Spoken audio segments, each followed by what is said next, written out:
Fatty liver എന്തെല്ലാം കാരണങ്ങൾ കൊണ്ട് വരുന്നു, അതിലെ ലക്ഷണങ്ങൾ എന്തെല്ലാമാണ്, ഏതെല്ലാമാണ് അതിലെ ഗ്രേഡിങ്, എന്തെല്ലാം കോംപ്ലിക്കേഷനാണ് ഫാറ്റി ലിവറിൽ വരുന്നത്.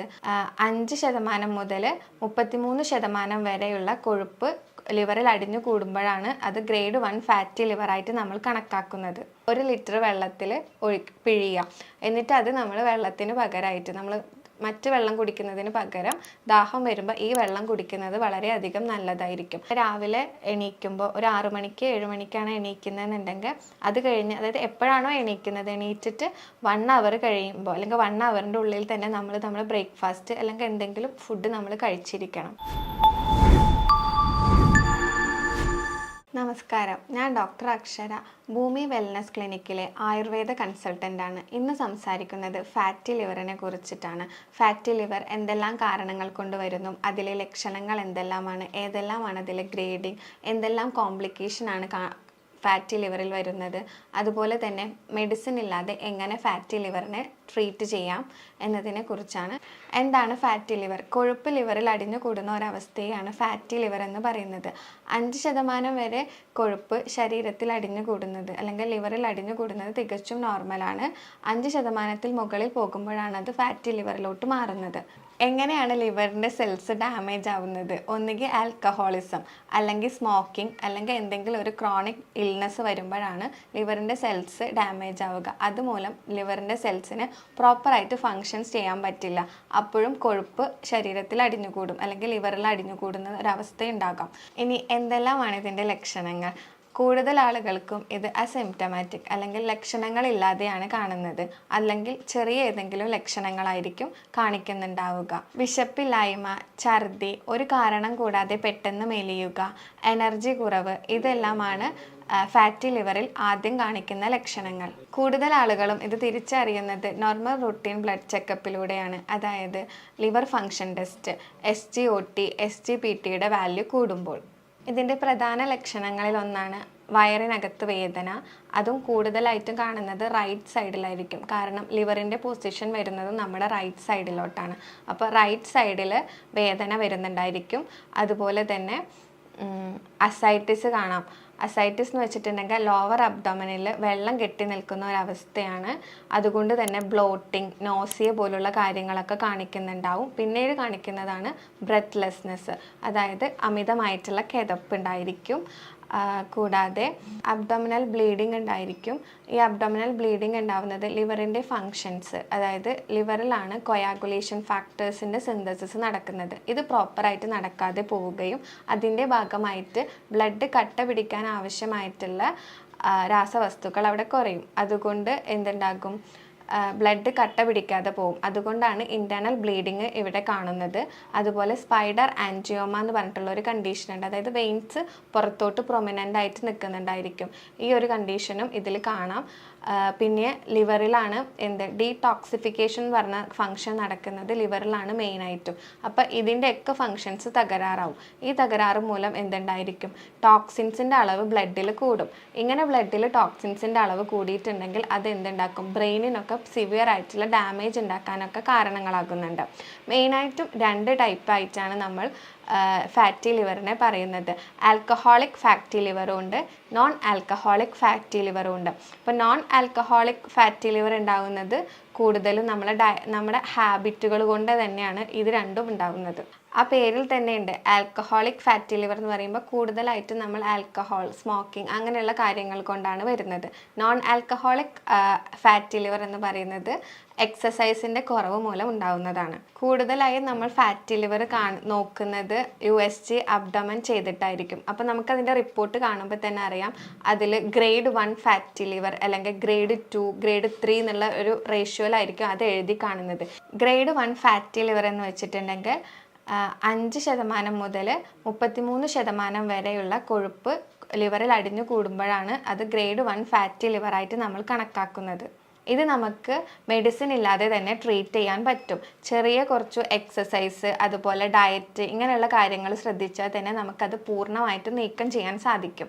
പിന്നീട് കാണിക്കുന്നതാണ് ഗ്രേഡ് 2 ലെവൽ, അതായത് 34% മുതൽ 65% വരെ കൊഴുപ്പ് ലിവറിൽ എത്തുമ്പോഴാണ് ഗ്രേഡ് 2 എന്ന അവസ്ഥയിലേക്ക് മാറുന്നത്.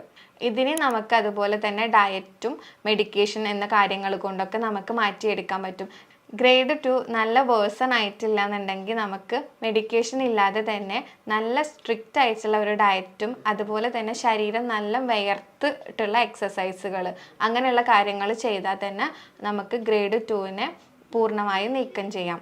ഇനി ഗ്രേഡ് 3 എന്ന് വെച്ചിട്ടുണ്ടെങ്കിൽ 65%-ലും കൂടുതൽ കൊഴുപ്പ് ലിവറിൽ അടിഞ്ഞു കൂടുകയാണ്. അതാണ് നമ്മളെ കോംപ്ലിക്കേഷൻസിലോട്ടൊക്കെ കൊണ്ടെത്തിക്കുന്നത്. ഇതിൽ നമ്മൾ നിർബന്ധമായിട്ടും മെഡിക്കേഷൻസും കാര്യങ്ങളും എല്ലാം എടുക്കണം. ഒരുപാട് ഫുഡും കാര്യങ്ങളൊക്കെ നമ്മൾ അവോയ്ഡ് ചെയ്യുക. അങ്ങനെയുള്ള കാര്യങ്ങളൊക്കെ ഗ്രേഡ് 3 ഉള്ളവരാണ് ഏറ്റവും കൂടുതൽ ശ്രദ്ധിക്കേണ്ടത്. ഒന്നാമതായി നമ്മൾ ഒഴിവാക്കേണ്ടത് ആഡഡ് ഷുഗേഴ്സ് ആണ്. ആഡഡ് ഷുഗേഴ്സ് എന്ന് വെച്ചിട്ടുണ്ടെങ്കിൽ പഞ്ചസാര, ശർക്കര, തേൻ പോലുള്ള കാര്യങ്ങൾ. നമുക്കറിയാം തേൻ തികച്ചും നാച്ചുറൽ ആണ്. തേൻ കഴിക്കുന്നത് കൊണ്ട് കുഴപ്പമില്ല എന്നൊക്കെയാണ് ഇപ്പം എല്ലാവരും പറയുന്നത്. തേൻ കഴിക്കുന്നത് കൊണ്ട് യാതൊരുവിധ പ്രശ്നങ്ങളും ഇല്ല, കാരണം തികച്ചും നാച്ചുറൽ ആയതുകൊണ്ട് നമുക്കത് എടുക്കാം. പക്ഷേ ഇന്ന് കിട്ടുന്ന തേനിൽ കൂടുതലും ആർട്ടിഫിഷ്യൽ ആയിട്ടായിരിക്കും, അതിലെന്തെങ്കിലും ആർട്ടിഫിഷ്യൽ ആയിട്ടുള്ള എന്തെങ്കിലും ആഡ് ചെയ്തിട്ടുണ്ടായിരിക്കും. നാച്ചുറൽ ആയിട്ടുള്ളതല്ല നമുക്ക് കിട്ടുന്നത്. അപ്പോൾ നാച്ചുറൽ ആയിട്ട് കിട്ടുന്നതാണെന്ന് ഉറപ്പുണ്ടെങ്കിൽ നമുക്കത് എടുക്കുന്നത് കൊണ്ട് പ്രശ്നമില്ല. പിന്നീട് പറഞ്ഞത് ട്രാൻസ് ഫാക്റ്റുകളുടെ ഉപയോഗം നമ്മൾ കുറയ്ക്കണം എന്നാണ്. എന്താണ് ട്രാൻസ് ഫാക്റ്റ് എന്ന് വെച്ചിട്ടുണ്ടെങ്കിൽ ഈ ജങ്ക് ഫുഡ് അതുപോലെ നമ്മൾ ഈ പൊരിച്ച ഭക്ഷണങ്ങൾ ഇതിലൊക്കെ ഉണ്ടാകുന്ന ഫാറ്റിനെയാണ് നമ്മൾ ട്രാൻസ് ഫാക്റ്റ് എന്ന് പറയുന്നത്. അത് നമ്മൾ പൂർണ്ണമായിട്ടും ഒഴിവാക്കണം. നല്ല ഫാറ്റുകൾ ചെറിയ രീതിക്ക് എടുക്കുന്നത് കൊണ്ട് നമുക്ക് വലിയ പ്രശ്നങ്ങൾ ഉണ്ടാവില്ല. അതായത് അൺസാച്ചുറേറ്റഡ് ആയിട്ടുള്ള ഫാറ്റ്. അൺസാച്ചുറേറ്റഡ് ഫാറ്റ് എന്ന് വെച്ചിട്ടുണ്ടെങ്കിൽ നമ്മുടെ ഈ നട്ട്സ്, സീഡ്സ് അതിൽ നിന്നൊക്കെ നമ്മൾ എടുക്കുന്ന ഓയിലുകളില്ലേ, അതിൽ നിന്ന് കിട്ടുന്ന എണ്ണ അത് നമുക്ക് ചെറിയ രീതി, അത് നല്ല കൊളസ്ട്രോൾ നമ്മുടെ ശരീരത്തിന് ആവശ്യമാണ്. അത് എടുക്കുന്നത് കൊണ്ട് കുഴപ്പമില്ല. ചെറിയ അളവിൽ, അതും ഒരു ഡോക്ടറുടെ നിർദ്ദേശപ്രകാരം കഴിക്കുകയാണെങ്കിൽ അത്രയും ബെറ്റർ ആയിരിക്കും. മൂന്നാമതായി റെഡ് മീറ്റിൻ്റെ ഉപയോഗം ഒഴിവാക്കുക. റെഡ് മീറ്റ് എന്ന് വെച്ചിട്ടുണ്ടെങ്കിൽ മട്ടൻ, താറാവ്, അതുപോലെ ബീഫ്, പോർക്ക് ഇങ്ങനെയുള്ള കാര്യങ്ങളൊക്കെ നമ്മൾ ഒഴിവാക്കണം. കാരണം ഈ റെഡ് മീറ്റ് കൂടുതൽ ഇൻഫ്ലമേഷൻസ് ഉണ്ടാക്കും സെൽസിൽ. അപ്പോൾ അതും ഫാറ്റി ലിവറിലോട്ട് നമ്മളെ നയിക്കും. നാലാമതായി ഉറക്കം നമ്മളെപ്പോഴും കറക്റ്റ് ടൈമിന് ഉറങ്ങുക. അതായത് ഒരു 6 hours അല്ലെങ്കിൽ 7 hours എന്നും കറക്റ്റ് സമയത്ത് ഉറങ്ങി കറക്റ്റ് സമയത്ത് എണീക്കുക. അങ്ങനെ ഒരു ശൈലിയിലോട്ട് പോവുക. അതുപോലെ പകലുറക്കം പൂർണ്ണമായിട്ടും ഒഴിവാക്കുക. ഇപ്പം നമ്മളെ കൂടുതൽ ആൾക്കാരും ഉച്ചയ്ക്ക് ശേഷം ഉറങ്ങുന്നവരാണ്. അപ്പം അങ്ങനെയുള്ള ഉച്ച ഉറക്കം, പകലുറക്കം ഇതെല്ലാം നമുക്ക് ഒഴിവാക്കേണ്ടതാണ്. നാലാമതായി നമ്മൾ ഒഴിവാക്കേണ്ടത് പുകവലി, മദ്യപാനം, സോഫ്റ്റ് ഡ്രിങ്ക്സ് ഇല്ലേ, ഇപ്പോൾ പെപ്സി, കോള അങ്ങനെയുള്ള ഐറ്റംസൊക്കെ നമ്മൾ ഒഴിവാക്കേണ്ടതാണ്. അതുപോലെ ജ്യൂസ് കുടിക്കുന്നവരായിരിക്കും. ഫ്രഷ് ജ്യൂസ് ആണെങ്കിൽ പോലും ഫ്രഷ് ജ്യൂസിൽ ഫൈബറിൻ്റെ അളവ് കുറവായിരിക്കും. അതുപോലെ തന്നെ അതിലപ്പോൾ ജ്യൂസ് ആക്കുന്ന സമയത്ത് ഫ്രക്ടോസിൻ്റെ അളവ് കൂടുന്നുണ്ട്. അപ്പോൾ ഈ കണ്ടീഷനിൽ നമ്മൾ ജ്യൂസ് മാക്സിമം അവോയ്ഡ് ചെയ്തിട്ട് ഫ്രഷ് ഫ്രൂട്ട്സ് കഴിക്കുക. അതും സീസണൽ ഫ്രൂട്ട്സ് കഴിക്കുന്നത് കൂടുതലാക്കുക. ഫൈബർ റിച്ച് ആയിട്ടുള്ള ഭക്ഷണങ്ങളിലോട്ട് പോവുക. അടുത്തതായിട്ട് അൺസേഫ് ആയിട്ടുള്ള ലൈംഗിക ബന്ധങ്ങൾ. അതിലെങ്ങനെയെന്ന് വെച്ചിട്ടുണ്ടെങ്കിൽ ഹെപ്പറ്റൈറ്റിസ് എ, ഹെപ്പറ്റൈറ്റിസ് ബി പോലുള്ള രോഗങ്ങൾ നമുക്ക് വരാൻ സാധ്യതയുണ്ട്. അത് നമ്മുടെ ലിവറിനെ ഡാമേജ് ചെയ്യിക്കും. അപ്പോഴും നമുക്ക് ഫാറ്റി ലിവർ അല്ലെങ്കിൽ ലിവറിൽ എന്തെങ്കിലും ക്രോണിക് ഇൽനെസ് വരുമ്പോൾ ഫാറ്റി ലിവർ ഉണ്ടാവുമെന്ന് ഞാൻ പറഞ്ഞിട്ടുണ്ടായിരുന്നു. ലിവർ സെല്ലിന് ഡാമേജ് വരുമ്പോൾ. അപ്പോൾ ഈ ലിവർ സെല്ലിനെ ഡാമേജ് ആക്കാൻ വേണ്ടിയിട്ട് ഹെപ്പറ്റൈറ്റിസ് എ, ബി പോലുള്ള കണ്ടീഷൻസ് കാരണമാവുന്നുണ്ട്. ഇനി എന്തെല്ലാം ഭക്ഷണങ്ങളാണ് നമ്മളിതിൽ കഴിക്കേണ്ടത്?